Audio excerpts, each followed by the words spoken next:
ভারত সীমান্তে বাংলাদেশি হত্যাকাণ্ডের তীব্র নিন্দা ও অবিলম্বে তা বন্ধের দাবি জানিয়েছেন বিএনপি মহাসচিব এবং স্থানীয় সরকার মন্ত্রী মির্জা ফখরুল ইসলাম আলমগীর। শনিবার মাওলানা ভাসানীর ঐতিহাসিক ফারাক্কা দিবস উপলক্ষে আয়োজিত আলোচনা সভায় এ দাবি করেন তিনি। এ সময় ফারাক্কা ইস্যুতে তিনি বলেন, এটি বাংলাদেশের প্রতিরোধের শক্তির প্রতীক। গঙ্গা সহ অভিন্ন সব নদীর পানির ন্যায্য হিস্সা আদায়ে জাতিকে আবারও জাতীয় স্বার্থে ঐক্যবদ্ধ হতে হবে।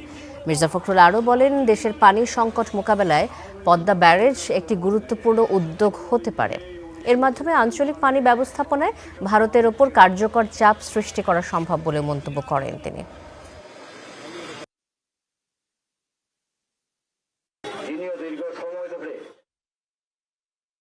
জাতিকে আবার ঐক্যবদ্ধ হতে হবে। এটা কোনো দলের জন্য নয়, কোনো ব্যক্তির জন্য নয়, কোনো সরকারের জন্য নয়।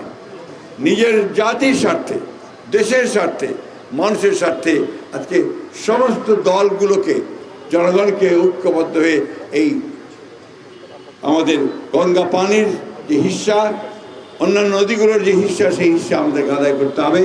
এখন ইমিডিয়েটলি আমাদের গঙ্গা চুক্তি, যেটাকে ফারাক্কা চুক্তি বলা হয়, সেই চুক্তি সম্পন্ন করতে হবে।